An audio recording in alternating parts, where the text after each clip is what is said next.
আসসালামু আলাইকুম ভাইয়া। এই ছেলে, এই এদিকে এসো। জি ভাইয়া, ভালো আছেন? কোথায় যাচ্ছ তুমি? ভাইয়া এই তো পড়াতে যাচ্ছিলাম। পড়াইতে যাচ্ছ? তোমার কি সামান্যতম কমন সেন্স নেই?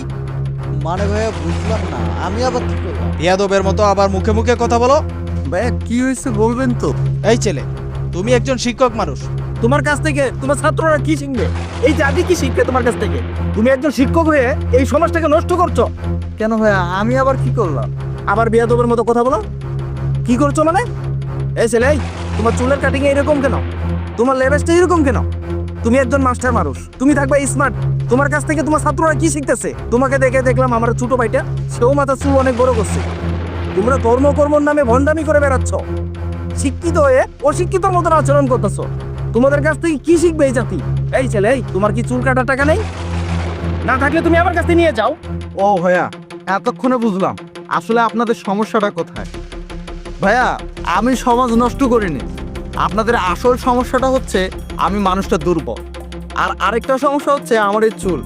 ভাই আপনি বললেন আমি ধর্মের নামে ভণ্ডামি করতেছি। আমি কি কখনো বলেছি আমি ধর্মের নাম করে চুল রেখেছি? ভাইয়া শুধু একটা কথা বলি, আমি যে চুলটা রেখেছি না, এই চুলটা ভাইয়া কোনো ধর্ম অসমর্থন করে না। আর ভাইয়া আমি এমন কোনো কাটিং দেইনি চুলে যেটা সমাজে সোসাইটিতে ব্যাঘাত ঘটায়, যে কাটিংটা উচ্ছৃঙ্খল পরিবেশ তৈরি করব।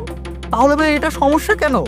আপনাদের সমস্যায় চুল না, আপনাদের সমস্যা হচ্ছে আপনারা দুর্বলদের উপরে একটু চড়াও হবেন, দুর্বলদেরকে একটু পাকড়াও করবেন, তাছাড়া কিছুই না। আর সবলরা যা ইচ্ছা তাই করবে। মানে কি বলতে চাও তুমি?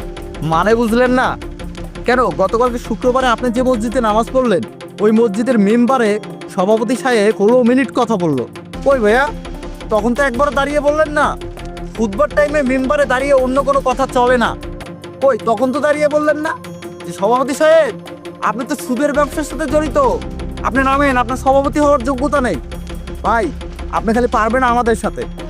ভাই আরেকটা কথা বলি শুনেন, আপনার বাসার পাশে যে জঙ্গলটা, ওই জঙ্গলে তো ভাই প্রতিদিন তৈরি হয় ভাই, প্রতিদিন খাচ্ছে, খেয়ে রাস্তায় এসে ভণ্ডামি করতেছে। কই ভাই তাদের সামনে তো দাঁড়ান না।